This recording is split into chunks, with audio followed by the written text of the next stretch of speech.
Tony and the Beetles by Philip K.Dick, originally published in Orbit Volume 1, Number 2, 1953. Narrated by Tom Trussell. A 10-year-old boy grows up fast when history catches up with the human race. Reddish-yellow sunlight filtered through the thick quartz windows into the sleep compartment. Tony Rossi yawned, stirred a little, then opened his black eyes and sat up quickly. With one motion he tossed the covers back and slid to the warm metal floor. He clicked off his alarm clock and hurried to the closet. It looked like a nice day. The landscape outside was motionless, undisturbed by winds or dust shift. The boy's heart pounded excitedly. He pulled his trousers on, zipped up the reinforced mesh, struggled into his heavy canvas shirt, then sat down on the edge of the cot to tug on his boots. He closed the seams around their tops and then did the same with his gloves. Next he adjusted the pressure on his pump unit and strapped it between his shoulder blades. He grabbed his helmet from the dresser and he was ready for the day. In the dining compartment, his mother and father had finished breakfast. Their voices drifted to him as he clattered down the ramp. A disturbed murmur. He paused to listen. What were they talking about? Had he done something wrong again? And then he caught it. Behind their voices was another voice, static and crackling pops, the all-system audio signal from Rigel 4. They had it turned up full blast. The dull thunder of the monitor's voice boomed loudly. The war. Always the war. He sighed and stepped out into the dining compartment. "Morning," his father muttered. "Good morning, dear," his mother said absently. She sat with her head turned to one side, wrinkles of concentration webbing her forehead. Her thin lips were drawn together in a tight line of concern. His father had pushed his dirty dishes back and was smoking, elbows on the table, dark hairy arms bare and muscular. He was scowling, intent on the jumbled roar from the speaker above the sink. "How's it going?" Tony asked. He slid into his chair and reached automatically for the ersatz grapefruit. "Any news from Orion?" Neither of them answered. They didn't hear him. He began to eat his grapefruit. Outside, beyond the little metal and plastic housing unit, sounds of activity grew. Shouts and muffled crashes as rural merchants and their trucks rumbled along the highway toward Carnot. The reddish daylight swelled. Betelgeuse was rising quietly and majestically. "Nice day," Tony said. "No flux wind. I think I'll go down to the N quarter a while. We're building a neat spaceport, a model of course, but we've been able to get enough materials to lay out strips for—" With a savage snarl, his father reached out and struck. The audio roar immediately died. "I knew it." He got up and moved angrily away from the table. "I told them it would happen. They shouldn't have moved so soon. Should have built up Class A supply bases first." "Isn't our main fleet moving in from Bellatrix?" Tony's mother fluttered anxiously. "According to last night's summary, the worst that can happen is Orion 9 and 10 will be dumped." Joseph Rossi laughed harshly. "The hell with last night's summary. They know as well as I do what's happening." "What's happening?" Tony echoed as he pushed aside his grapefruit and began to ladle out dry cereal. "Are we losing the battle?" "Yes." His father's lips twisted. "Earthmen losing to Beetles. I told them, but they couldn't wait. My God, there's 10 good years left in this system. Why'd they have to push on? Everybody knew Orion would be tough. The whole damn Beetle fleet's strung out around there, waiting for us, and we have to barge right in." "But nobody ever thought Beetles would fight," Leah Rossi protested mildly. "Everybody thought they'd just fire a few blasts and then—" "They have to fight. Orion's the last jump-off. If they don't fight here, where the hell can they fight?" Rossi swore savagely. "Of course they're fighting. We have all their planets except the inner Orion string. Not that they're worth much, but it's a principle of the thing. If we built up strong supply bases, we'd have broken up the Beetle fleet and really clobbered it." "Don't say Beetle," Tony murmured as he finished his cereal. "They're Pasudeti, same as here. The word beetle comes from Betelgeuse, an Arabian word we invented ourselves." Joe Rossi's mouth opened and closed. "What are you, a goddamn beetle lover?" Joe, Elias snapped, for heaven's sake! Rossi moved toward the door. If I was 10 years younger, I'd be out there. I'd really show those shiny-shelled insects what the hell they're up against. Them and their junky beat-up old hulks. Converted freighters! His eyes blazed. When I think of them shooting down Terran cruisers with our boys in them. Orion's their system, Tony murmured. Their system? When the hell did you get to be an authority on space law? Why, I ought to... He broke off, choked with rage. My own kid, he muttered. One more crack out of you today and I'll hang one on you you'll feel the rest of the week. Tony pushed his chair back. I won't be around here today. I'm going to Carnet with my EEP. Yeah, to play with Beetles. Tony said nothing. He was already sliding his helmet in place and snapping the clamps tight. As he pushed through the back door into the lock membrane, he unscrewed his oxygen tap and set the tank filter into action. An automatic response conditioned by a lifetime spent on a colony planet in an alien system. A faint flux wind caught at him and swept yellow-red dust around his boots. Sunlight glittered from the metal roof of his family's housing unit, one of endless rows of squat boxes set in the sandy slope, protected by the line of ore refining installations against the horizon. He made an impatient signal, and from the storer's shed his EEP came gliding out, catching the sunlight on its chrome trim. We're going down into Carnet, Tony said, unconsciously slipping into the past dialect. Hurry up! The EEP took up its position behind him, and he started briskly down the slope, over the shifting sand toward the road. There were quite a few traders out today. It was a good day for the market. Only a fourth of the year was fit for travel. Betelgeuse was an erratic and undependable sun, not at all like Sol. According to the edutapes, fed to Tony 4 hours a day, 6 days a week, he had never seen Sol himself. He reached the noisy road. Passudetti were everywhere, whole groups of them, with their primitive combustion-driven trucks, battered and filthy, motors grinding protestingly. He waved at the trucks as they pushed past him. After a moment, one slowed down. It was piled with tis, bundled heaps of grey vegetables dried and prepared for the table, a staple of the Passudetti diet. Behind the wheel lounged a dark-faced elderly pass, one arm over the open window, a rolled leaf between his lips. He was like all other Passudetti, lank and hard-shelled, encased in a brittle sheath in which he lived and died. You want a ride? The pass murmured, required protocol when an Earthman on foot was encountered. Is there room for my EP? The pass made a careless motion with his claw. It can run behind.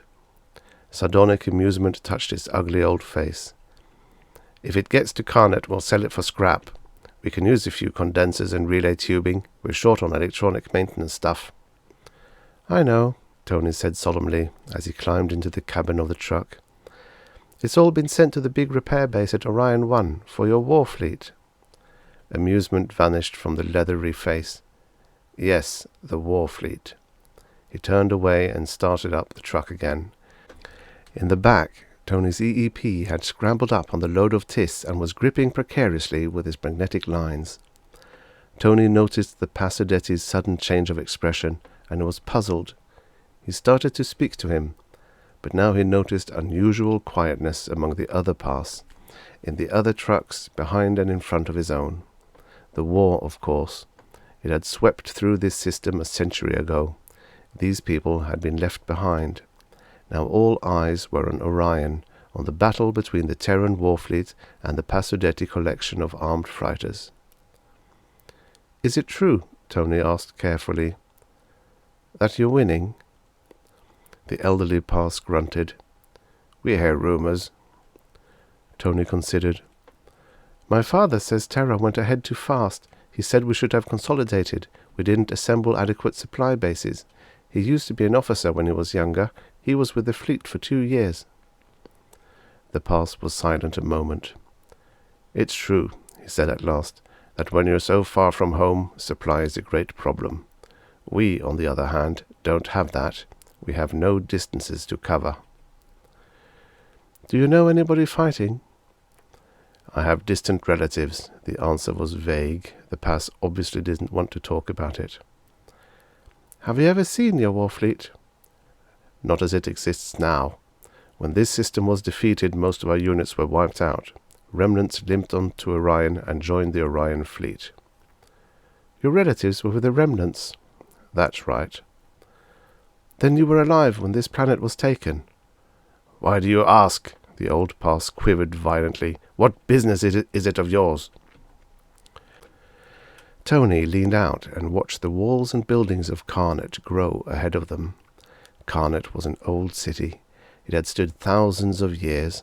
The Parsudeti civilization was stable. It had reached a certain point of technocratic development and then leveled off.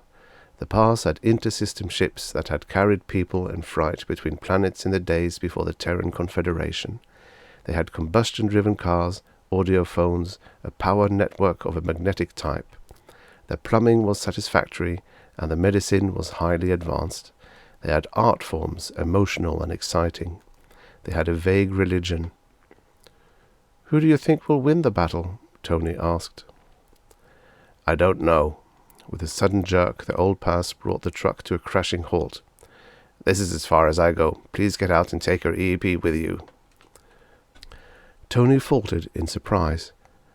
But aren't you going? No, father! Tony pushed the door open. He was vaguely uneasy. There was a hard, fixed expression on the leathery face, and the old creature's voice had a sharp edge he had never heard before. Thanks, he murmured. He hopped down into the red dust and signaled his EEP. It released its magnetic lines, and instantly the truck started up with a roar, passing on inside the city. Tony watched it go, still dazed. The hot dust lapped at his ankles. He automatically moved his feet and slapped at his trousers. A truck honked, and his EEP quickly moved him from the road up to the level pedestrian ramp. Parsudeti in swarms moved by, endless lines of rural people hurrying into Carnet on their daily business. A massive public bus had stopped by the gate and was letting off passengers. Male and female pass, and children. They laughed and shouted. The sounds of their voices blended with the low hum of the city. Going in, a sharp Parsudeti voice sounded close behind him. Keep moving, you're blocking the ramp. It was a young female, with a heavy armload clutched in her claws. Tony felt embarrassed. Female pass had a certain telepathic ability, part of their sexual makeup. It was effective on Earthmen at close range. Here, she said, give me a hand. Tony nodded his head, and the EEP accepted the female's heavy armload. I'm visiting the city, Tony said as they moved with the crowd towards the gate. I got a ride most of the way, but the driver let me off out here. You're from the settlement? Yes. She eyed him critically. You've always lived here, haven't you? I was born here. My family came here from Earth 4 years before I was born. My father was an officer in the fleet. He earned an emigration priority. So you've never seen your own planet. How old are you? 10 years, Terran. You shouldn't have asked the driver so many questions. They passed through the decontamination shield and into the city. An information square loomed ahead. Pass men and women were packed around it. Moving chutes and transport cars rumbled everywhere. Buildings and ramps and open-air machinery, the city was sealed in a protective, dust-proof envelope. Tony unfastened his helmet and clipped it to his belt. The air was stale-smelling, artificial, but usable. Let me tell you something, the young female said carefully as she strode along the foot ramp beside Tony. I wonder if this is a good day for you to come into Carnet. I know you've been coming here regularly to play with your friends, but perhaps today you ought to stay at home in your settlement. Why? Because today everybody is upset. I know, Tony said. My mother and father were upset. They were listening to the news from our base in the Rigel system. I don't mean your family. Other people are listening too. These people here. My race. They're upset all right, Tony admitted. But I come here all the time. There's nobody to play with at the settlement, and anyhow we're working on a project. A model spaceport. That's right. Tony was envious. I sure wish I was a telepath. It must be fun. The female Passadetti was silent. She was deep in thought. What would happen, she asked, if your family left here and returned to Earth? That couldn't happen. There's no room for us on Earth. Sea bombs destroyed most of Asia and North America back in the 20th century. Suppose you had to go back. Tony did not understand. But we can't. Habitable portions of Earth are overcrowded. Our main problem is finding places for Terrans to live in other systems, he added. And anyhow, I don't particularly want to go to Terra. I'm used to it here. All my friends are here. I'll take my packages, the female said. I go this other way, down this third-level ramp. Tony nodded to his EEP, and it lowered the bundles into the female's claws. She lingered a moment, trying to find the right words. Good luck, she said. With what? She smiled faintly, ironically. With your model spaceport. I hope you and your friends get to finish it. Of course we'll finish it, Tony said, surprised. It's almost done. What did she mean? The Passadetti woman hurried off before he could ask her. Tony was troubled and uncertain. More doubts filled him. After a moment he headed slowly into the lane that took him toward the residential section of the city, past the stores and factories to the place where his friends lived. The group of Passadetti children eyed him silently as he approached. They had been playing in the shade of an immense bungalow, whose ancient branches drooped and swayed with the air currents pumped through the city. Now they sat, unmoving. I didn't expect you today, Beprith said, in an expressionless voice. Tony halted awkwardly, and his EEP did the same. How are things? He murmured. Fine. I got a ride part way. Fine. Tony squatted down in the shade. None of the past children stirred. They were small, not as large as Terran children. Their shells had not hardened, had not turned dark and opaque like horn. It gave them a soft, unformed appearance. But at the same time it lightened their load. They moved more easily than their elders. They could hop and skip around still, but they were not skipping right now. What's the matter? Tony demanded. What's wrong with everybody? No one answered. Where's the model? He asked. Have you fellows been working on it? After a moment, Lyra nodded slightly. Tony felt dull anger rise up inside him. Say something. What's the matter? What are you all mad about? Mad? Beprith echoed. We're not mad. Tony scratched aimlessly in the dust. He knew what it was. The war again.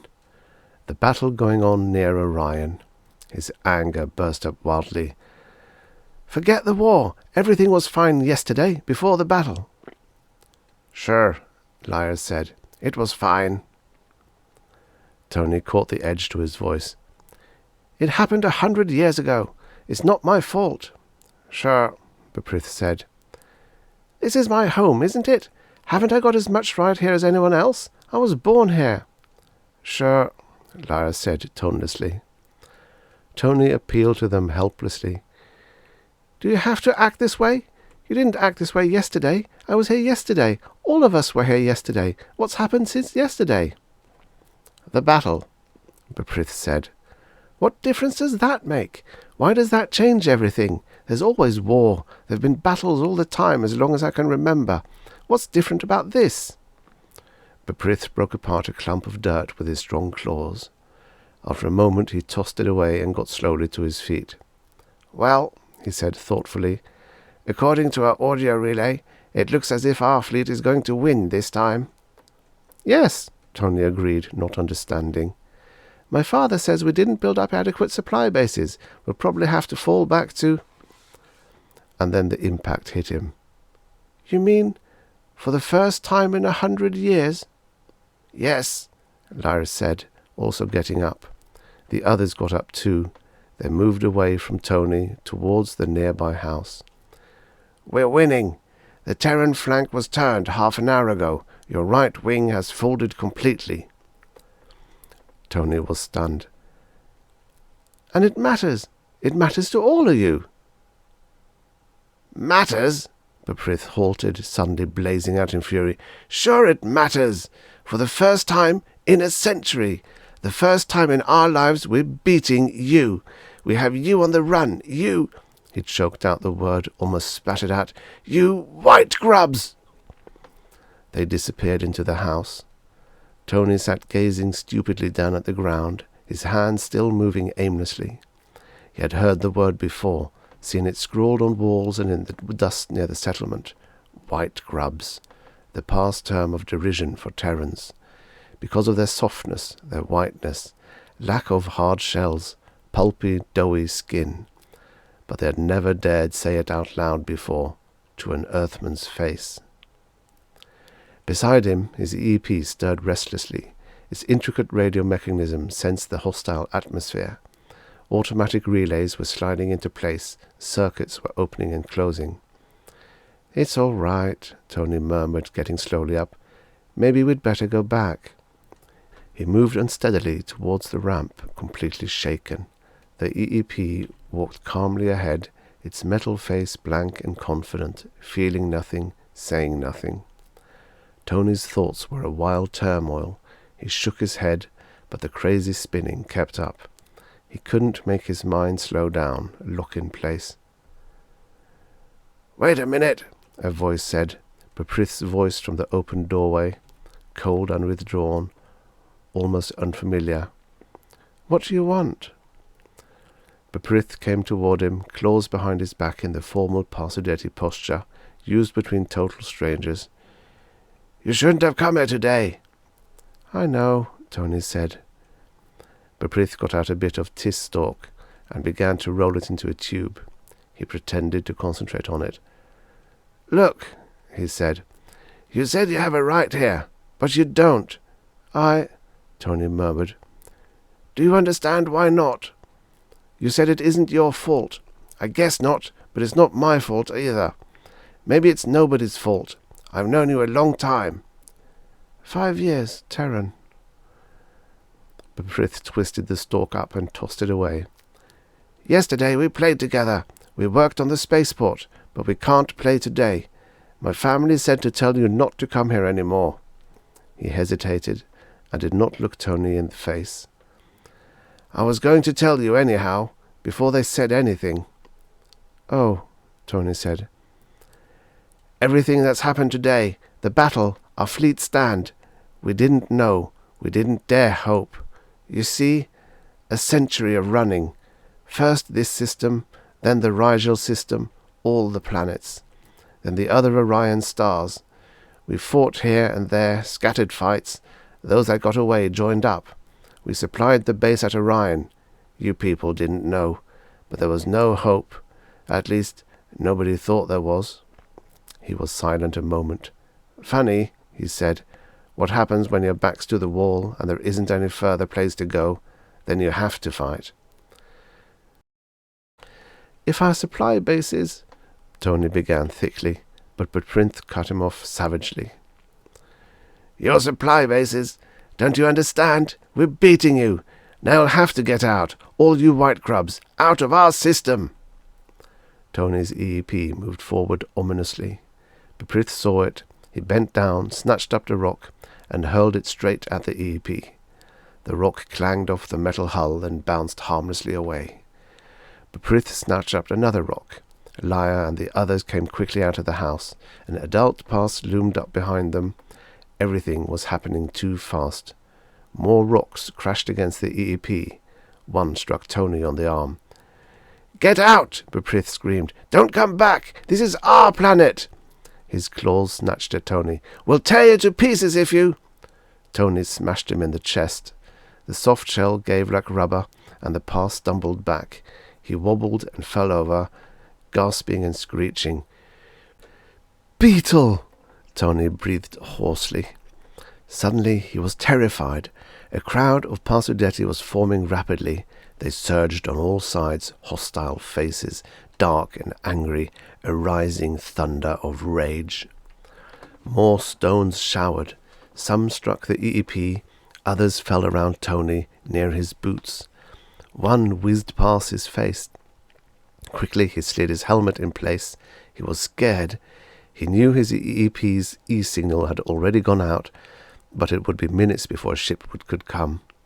Besides, there were other Earthmen in the city to be taken care of. There were Earthmen all over the planet. In all the cities. On all the 23 Betelgeuse planets. On the 14 Rigel planets. On the other Orion planets. "We have to get out of here," he muttered to the EEP. "Do something!" A stone hit him on the helmet. The plastic cracked. Air leaked out, and then the autoseal filmed over. More stones were falling. The pass swarmed close, a yelling, seething mass of black-sheathed creatures. He could smell them, the acrid body odor of insects, hear their claws snap, feel their weight. The EEP threw its heat beam on. The beam shifted in a wide band toward the crowd of Passudetti. Crude hand weapons appeared. A clatter of bullets burst around Tony. They were firing at the EEP. He was dimly aware of the metal body beside him. A shuddering crash. The EEP was toppled over. The crowd poured over it. The metal hull was lost from sight. Like a demented animal, the crowd tore at the struggling EEP. A few of them smashed in its head. Others tore off struts and shiny arm sections. The EEP ceased struggling. The crowd moved away, panting and clutching jagged remains. They saw Tony. As the first line of them reached for him, the protective envelope high above them shattered. A Terran scout ship thundered down, heat beam screaming. The cloud scattered in confusion, some firing, some throwing stones, others leaping for safety. Tony picked himself up and made his way unsteadily towards the spot where the scout was landing. "I'm sorry," John Rossi said gently. He touched his son on the shoulder. "I shouldn't have let you go down there today. I should have known." Tony sat hunched over in the big plastic easy chair. He rocked back and forth, face pale with shock. The scout ship which had rescued him had immediately headed back towards Karnet. There were other Earthmen to bring out, besides this first load. The boy said nothing. His mind was blank. He still heard the roar of the crowd, felt its hate, a century of pent-up fury and resentment. The memory drove out everything else. It was all around him, even now. And the sight of the floundering EEP, the metallic ripping sound as its arms and legs were torn off and carried away. His mother dabbed at his cuts and scratches with antiseptic. Joe Rossi shakily lit a cigarette and said, "If your EEP hadn't been along, they'd have killed you. Beetles." He shuddered. "I never should have let you go down there. All this time. They might have done it any time, any day. Knifed you. Cut you open with their filthy goddamn claws." Below the settlement, the reddish-yellow sunlight glinted on gun barrels. Already, dull booms echoed against the crumbling hills. The defense ring was going into action. Black shapes darted and scurried up the side of the slope. Black patches moved out from Karnet toward the Terran settlement, across the dividing line the Confederation surveyors had set up a century ago. Karnet was a bubbling pot of activity. The whole city rumbled with feverish excitement. Tony raised his head. They turned our flank." "Yeah." Joe Rossi stubbed out his cigarette. "They sure did. That was at 1 o'clock. At 2 they drove a wedge right through the center of our line, split the fleet in half, broke it up, sent it running, picked us off one by one as we fell back. Christ, they're like maniacs. Now that they've got the scent, the taste of our blood." "But it's getting better," Leah fluttered. "Our main fleet units are beginning to appear." "We'll get them," Joe muttered. "It'll take a while. But by God, we'll wipe them out, every last one of them. If it takes 1,000 years, we'll follow every last ship down. We'll get them all." His voice rose in a frenzy. "Beetles! Goddamn insects! When I think of them trying to hurt my kid with their filthy black claws." "If you were younger, you'd be in the line," Leah said. "It's not your fault you're too old. The heart strain's too great. You did your job. They can't let an older person take chances. It's not your fault. Joe clenched his fists. I feel so futile. If there was only something I could do. The fleet will take care of them, Leah said soothingly. You said so yourself. They'll hunt every one of them down, destroy them all. There's nothing to worry about. Joe sagged miserably. It's no use. Let's cut it out. Let's stop kidding ourselves. What do you mean? Face it, we're not going to win, not this time. We went too far. Our time's come. There was silence. Tony sat up a little. When did you know? I've known a long time. I found out today. I didn't understand at first. This is stolen ground. I was born here, but it's stolen ground. Yes, it's stolen. It doesn't belong to us. We're here because we're stronger, but now we're not stronger. We're being beaten. They know Terrans can be licked, like anybody else. Joe Ross's face was grey and flabby. We took their planets away from them. Now they're taking them back. It'll be a while, of course. We'll retreat slowly. It'll be another 5 centuries going back. There's a lot of systems between here and Sol. Tony shook his head, still uncomprehending. Even Lai and Beprith, all of them, waiting for their time to come, for us to lose and go away again, where we came from. Joe Rossi paced back and forth. Yeah, we'll be retreating from now on, giving ground instead of taking it. It'll be like this today, losing fights, draws, stalemates, and worse. He raised his feverish eyes toward the ceiling of the little metal housing unit, face wild with passion and misery. But by God, we'll give them a run for their money, all the way back, every inch.